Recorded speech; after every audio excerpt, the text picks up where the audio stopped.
Somewhere in the rolling hills of Tuscany, behind the vineyards and the walled hilltop towns, sit the foundations of cities that have stood for 2,500 years. They were laid by a people who spoke a language nobody can fully read, who worshipped gods nobody else worshipped, and who were declared extinct by Roman historians 18 centuries ago. The textbooks tell you they were migrants, a mysterious civilization that arrived from across the sea, built the most sophisticated culture in pre-Roman Europe, and then simply vanished. Absorbed, erased, gone. For most of recorded history, that was the story. A mystery with no ending. Then ancient DNA was pulled from the bones they left behind, and almost every part of that story came apart. The Etruscans were never who we were told they were. And stranger than that, they never actually left. To understand what the science overturned, you first have to stand in what it overturned. The Etruscan heartland sat in central Italy across the regions we now call Tuscany, Lazio, and Umbria, reaching north into the Po Valley and south toward the Bay of Naples. It was never a single empire. It was a constellation of cities, loose confederacies bound by language and religion and trade that reached their height between the 8th and the 5th centuries before Christ. 12 great cities formed the core: Perugia, Arezzo, Volterra, Cortona. Others, like Siena and Bologna, grew on foundations the Etruscans laid. Cities still inhabited today that have never once been emptied since the first stones went down. By every measure available, this was the most sophisticated culture in the Western Mediterranean before Rome rose. They were master metalworkers and jewelers, capable of detail that modern artisans still struggled to match. A single Etruscan pendant was crafted with grains of gold less than 0.5 millimeter across, thousands of them set by hand. They perfected a ceramic tradition called bucero, fired black and polished until it gleamed like dark bronze. And they ruled the sea. Etruscan ships dominated the western coast of Italy for nearly 3 centuries, and Etruscan piracy grew so aggressive that Greek and Phoenician traders refused to sail past Sicily without escort. They invented the naval ram, a heavy bronze beak mounted on the prow of a warship, and turned it into one of the most feared weapons in the Mediterranean. But the deepest mark they left was not on the water, it was on Rome itself. The last 3 kings of Rome were Etruscan: Tarquinius Priscus, Servius Tullius, Tarquinius Superbus. For more than a century, Rome was effectively an Etruscan client city. Its government, its religion, and its military traditions imported wholesale from the cities to the north. The toga was an Etruscan garment. The purple-bordered robe worn by Roman magistrates came from Etruscan ceremonial dress. The fasces, the bundle of rods carried before a consul as the symbol of his authority, was an Etruscan invention. Even the alphabet carries their fingerprints. Latin script is a modified version of the Etruscan one, which was itself adapted from the Greek. And through Latin, those letters flowed into the languages of half the world. Words like person, ceremony, lantern, words used today by people who have never heard the name of the civilization that shaped them. There was something else that set them apart, something the Greeks and Romans found genuinely shocking. Etruscan women dined with men. They drank wine with men. They attended public games and celebrations as equals. In a Mediterranean world where women were confined to the home and shut out of public life, the standing of Etruscan women looked so strange that Greek historians accused the whole civilization of decadence and moral collapse. It was not decadence, it was a different idea of how a society could be built, and it survived alongside everything else they made, right up until the day Rome decided who would write the histories. So this was the civilization: 12 cities and a maritime reach that ran from Corsica to the Bay of Naples. A people who taught Rome how to dress, how to rule, how to read the will of its gods. And it is worth being fair to the scholars who studied them, because for most of 2,000 years, they did the best work the evidence allowed. They read the shape of a burial urn, They measured the style of a bronze mirror. They built careful theories on the inscriptions carved into tomb walls. They were not careless, and they were not foolish. But the most important evidence of all was one they could not yet touch. By the 5th century, the Etruscans had reached the height of their power, and then, according to the textbooks, they vanished, absorbed, erased. The problem is that nearly every part of that story was written before anyone could read the one witness who could contradict it. Not the pottery, not the tomb walls, the people themselves, lying in the ground beneath the cities they built, holding a record no inscription could give. For 2,500 years, the question of where the Etruscans came from was one of the longest-running arguments in the ancient world. The Greeks could not agree on it. The Romans could not agree on it. And every theory that survived from antiquity carried the fingerprints of the people who told it. The earliest version came from Herodotus, the Greek historian writing in the 5th century before Christ. He told of a famine in the kingdom of Lydia, in Asia Minor, in what is now Western Turkey. The king, facing a starving people, divided them in half. Half stayed, half boarded ships and sailed west, eventually landing on the coast of Italy and founding the civilization the Greeks called the Tyrrhenians. In this version, the Etruscans were refugees, migrants from the eastern Mediterranean who had crossed the sea and built something new. For more than 2,000 years, this was the dominant theory, and on the surface, it had support. Etruscan art carried motifs that echoed the ancient Near East.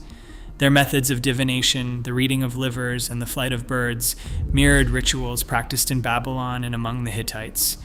Their religious imagination seemed to point across the sea rather than into the Italian soil.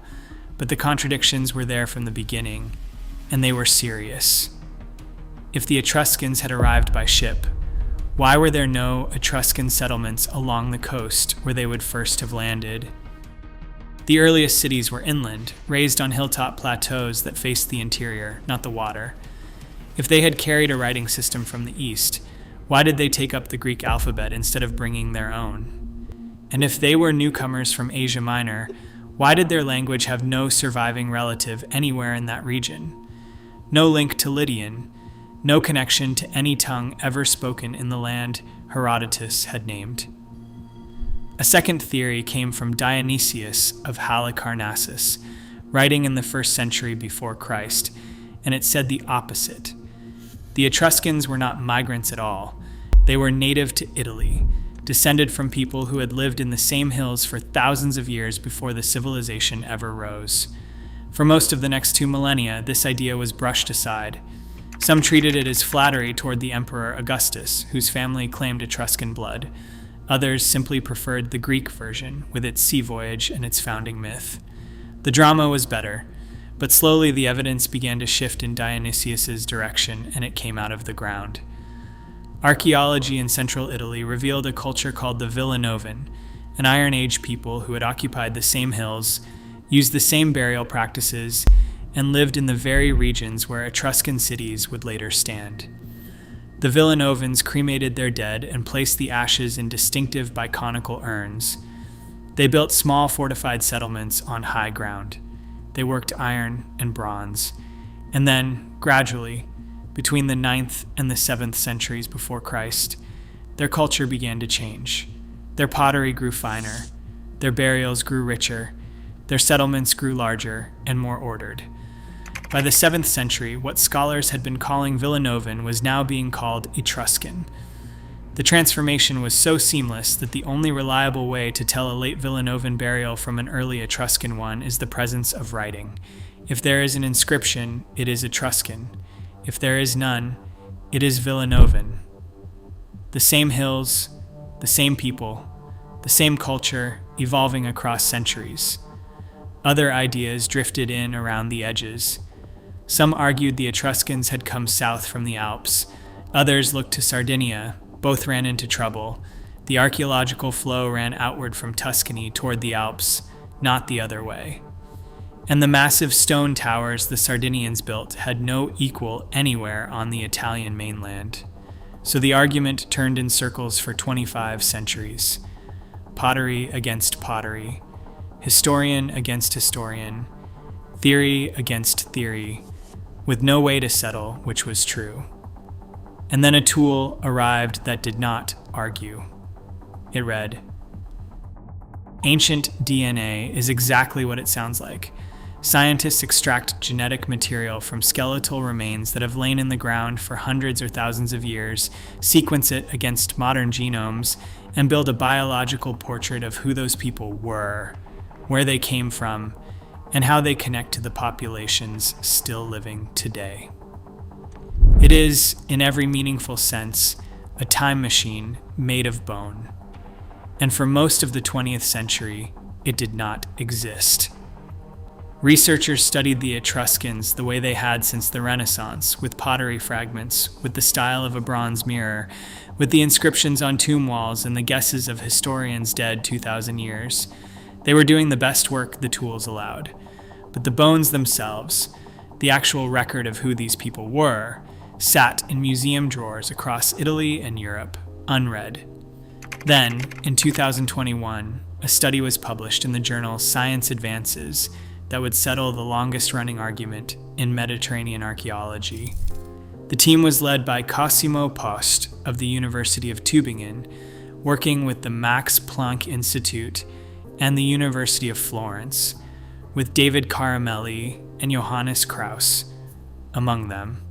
They sampled 82 individuals from 12 archaeological sites across central Italy, spanning roughly 800 years from the Iron Age through the late Roman period. They sequenced the genomes. They compared them against ancient and modern populations from across the Mediterranean, the Near East, and continental Europe. The data was clean, and the result that came back should have ended the migration debate on its own. The Etruscan genetic profile was indistinguishable from the surrounding Italic populations of the same period. It matched the Latins living in nearby Rome almost exactly. There was no Anatolian signal, no Lydian signature, no genetic trail leading back across the sea to western Turkey. The Eastern migration story that Herodotus had recorded 25 centuries earlier, the story that had filled textbooks for generations, the story that shaped the entire popular picture of who these people were, did not exist in the bones. It was not a partial finding. It was not a faint or mixed signal. Whatever the Etruscans were, they were not migrants from Asia Minor. The deeper finding cut further still. Roughly a third of their ancestry came from steppe peoples who had moved into central Italy in the Bronze Age, around 1600 years before Christ. The rest came from the Stone Age farmers of Europe. It was the same inheritance carried by their Latin neighbors, the same mixture laid down in the same place over the same long centuries. And when the researchers traced the genetic line backward, they found that the ancestors of the Etruscans and the ancestors of the Anatolians Herodotus had pointed to had split from one another in the Neolithic, more than 5,000 years ago. By the time the Etruscans emerged as a recognizable culture in the 8th century before Christ, their line had been rooted in Italian soil for thousands of years. They had not arrived from anywhere. They had simply been there the entire time. And so the theory that Dionysius of Halicarnassus had proposed 2,000 years earlier, the one most modern historians had dismissed as flattery, was confirmed in a single peer-reviewed paper. The Etruscans were the Villanovans, the same population, the same hills, the same biological inheritance, transformed across centuries by trade and contact and the slow accumulation of wealth and craft, but never replaced. Underneath everything that changed, the people had not changed. The DNA was Italian. The DNA had always been Italian. This alone rewrote the standard narrative, but it did something else that no one quite noticed at first. It made the second half of the story impossible. Because a migrant population can be imagined sailing home. A foreign people can be imagined dispersing back into the sea they came from. But a native population rooted in the same ground for 5,000 years does not simply vanish. The DNA had answered where they came from. And in doing so, it had quietly turned the real question, the one no one had asked properly, into something much harder to avoid. Where did they go? Before the geneticists ever arrived, the strongest evidence that the Etruscans had not vanished was sitting in plain sight. It was carved into stone. It was scratched onto pottery. It was written on tomb walls across central Italy, and it had been waiting 2,000 years for someone to read it. The Etruscan language is unlike anything else in Europe. It is not Indo-European. It has no surviving relatives among the languages spoken on the continent today. While Latin and Greek and Celtic and Germanic all branch from the same ancient root, Etruscan stands apart, descended from nothing recoverable, connected to nothing modern. It is agglutinative, building meaning by stringing roots and suffixes together the way Turkish or Finnish does, rather than inflecting verbs the way the Indo-European tongues do. And despite a wealth of inscriptions, our grasp of it falls apart quickly. Around 400 Etruscan words have been identified with confidence. Beyond that, the understanding thins into guesswork. The problem is not a shortage of writing. The Etruscans wrote constantly, and thousands of inscriptions survive. The problem is what they wrote. Most are short, most are repetitive, most are epitaphs of a few words on a tomb wall or offerings dedicated to a god. Here lies Larth. I, Larth, give this to the goddess. Of the thousands of texts recovered, only about 8 run longer than 50 words. The most remarkable of those 8 is the Liber Linteus, the Linen Book, a religious calendar listing rituals and gods and the months of the Etruscan year. It is the longest Etruscan text ever found, and the way it survived is one of the strangest accidents in the history of archaeology. In the 19th century, a traveler bought a mummy in Egypt and carried it home as a souvenir. It ended up in a museum in Zagreb, where someone finally noticed writing on the linen wrappings. An Etruscan religious book had somehow reached Egypt, where an embalmer cut it into strips and used it to bind a corpse. The text that should have unlocked the language survived only because someone treated it as packaging. Hope surged in 1964, when archaeologists found the Perugia tablets, thin sheets of gold inscribed in both Etruscan and Phoenician, recovered from a temple on the coast north of Rome, a possible Rosetta Stone. But the catch came almost at once. The two versions are not word-for-word translations, which sharply limits what can be recovered by comparison. Two languages are thought to be related to Etruscan, Raetic from the Alps, and Lemnian from a Greek island in the Aegean, but both are understood even less than Etruscan itself. And here is the part the DNA made strange. A people whose bones were genetically identical to the Indo-European speaking Latins had kept a language with no Indo-European root at all. Genes and language, it turns out, are not the same record. The likeliest reading is that Etruscan was a survivor from deep antiquity, a tongue spoken in those hills during the Neolithic, before the Indo-European languages ever reached Italy, and held on to for thousands of years after the bloodlines around it had mixed and merged. The people had become indistinguishable from their neighbors. The words they spoke had not. But the language did not vanish either. It dissolved. Across the centuries of Roman rule, Etruscan words flowed quietly into Latin. Persona, the word for a theatrical mask, which gave us person. Ceremonia, which gave us ceremony. Histrio, the word for an actor. Atrium, the open courtyard at the heart of a Roman house. Through Latin, those words traveled outward into French, into Spanish, into English, into the vocabulary used at this very moment by people who have never heard them named. Even the letters were inherited.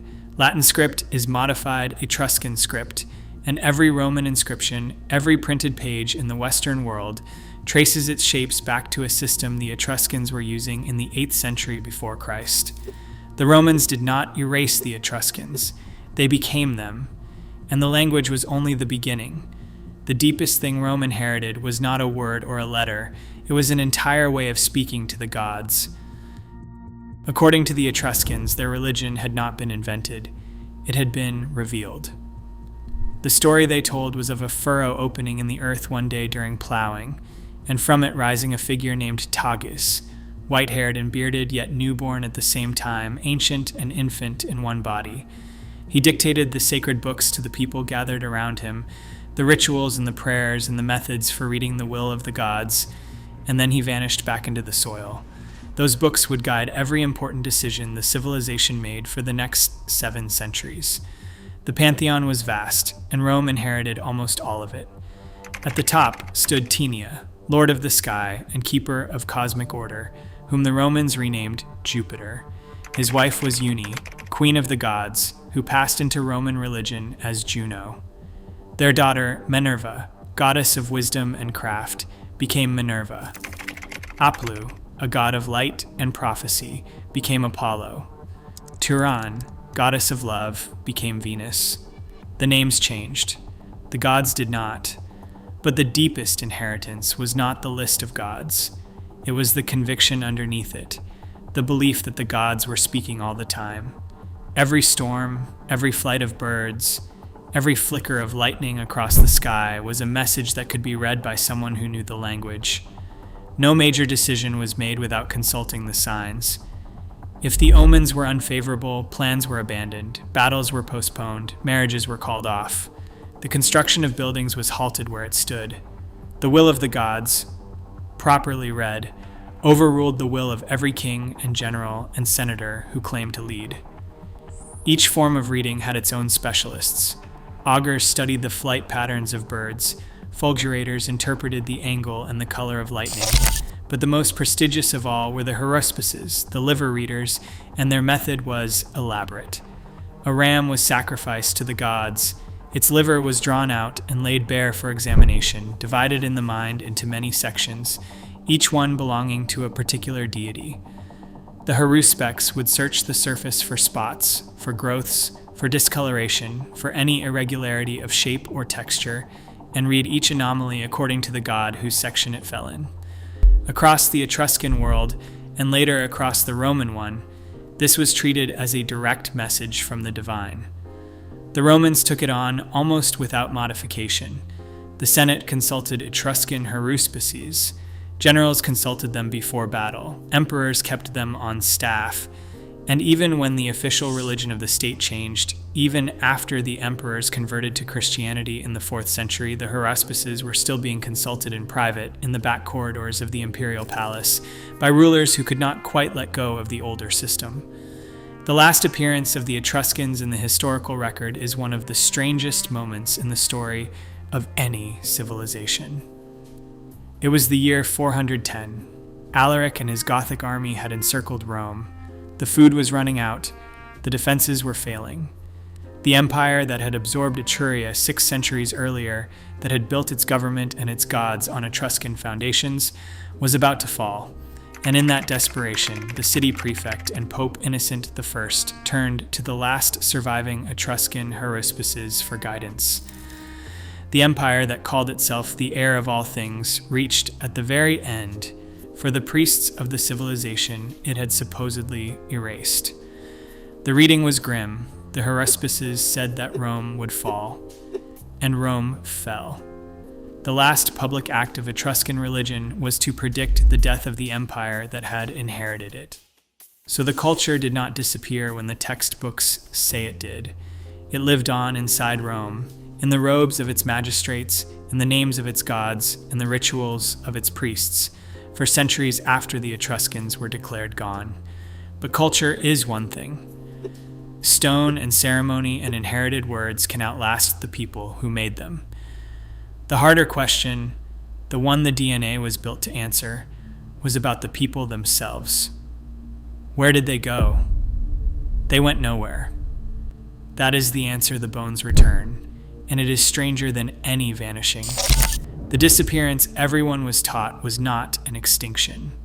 It was a choice. The Etruscans did not resist Rome. They merged into it. By the 3rd century before Christ, most Etruscan cities had already become Roman client states, And when Hannibal swept into Italy at the end of that century, hoping to ignite a revolt against Rome, not a single Etruscan city joined him. They had already decided to become part of the Roman world rather than fight it. The reward came in the year 90 before Christ, when Etruria, having stayed out of the war, then tearing through Italy, was granted Roman citizenship. By 27 before Christ, the whole of the Etruscan homeland had been folded into the new empire of Augustus. They did not dissolve into Rome. They walked into it as citizens, and once inside, they rose. Augustus himself claimed Etruscan descent. The Emperor Claudius learned the language and wrote a 20-volume history of the civilization, a work since lost, surviving only in the references of later writers. The Etruscans did not disappear from Roman history, they became Roman history. And the cities never emptied. This is the part easiest to miss because it is sitting in plain sight. Perugia, Arezzo, Volterra, Cortona, all of them Etruscan, all of them still standing, still lived in. Siena and Bologna grew on Etruscan foundations and have never been abandoned. These are not ruins. These are living cities with populations that have stayed in place across 2,500 years of republic and empire and collapse and renaissance. A large share of modern Tuscany lives where the Etruscans built. But here the story has to be told carefully and honestly, because the science is more complicated than the legend, and the honest version is the better one.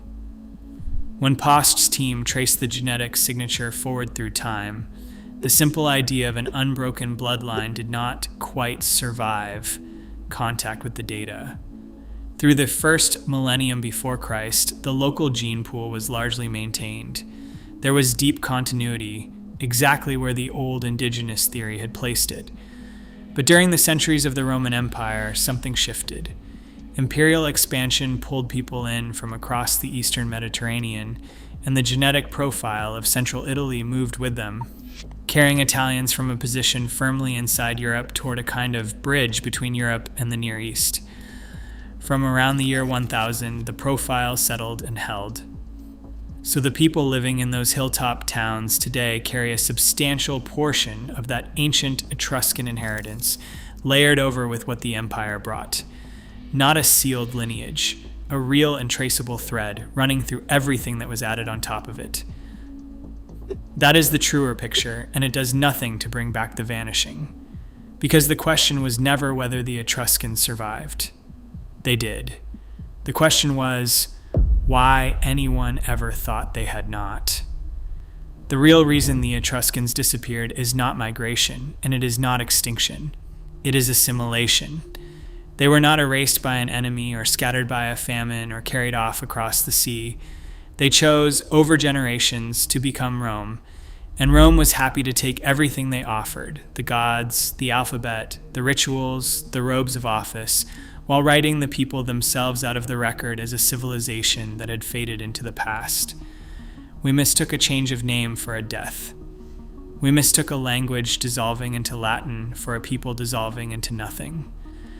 We looked at cities that had never once been emptied and called them the ruins of a lost world. The Roman historians needed the Etruscans to be foreign. The textbooks needed them to vanish.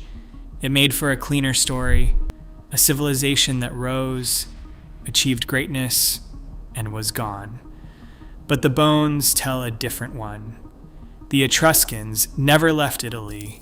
They were absorbed into the empire they had built, and their descendants never stopped tending the same hills. Somewhere in the rolling hills of Tuscany, behind the vineyards and the walled towns, sit the foundations of cities that have stood for 2,500 years. For most of recorded history, the people who laid them were called a mystery. The migrants from across the sea, the vanished civilization. Then the science arrived, and it took the story apart, one piece at a time. Not migrants from Asia Minor, but a people rooted in those hills since the Neolithic. Not a civilization erased, but one that became Rome. Not a disappearance, but an assimilation with a real and traceable thread running underneath it. The mystery was never where the Etruscans came from, and never where they went. It was why anyone ever needed them to be foreign. A people were declared vanished while they stood in plain sight. They never left. We just stopped recognizing them. We cover the cases history got wrong.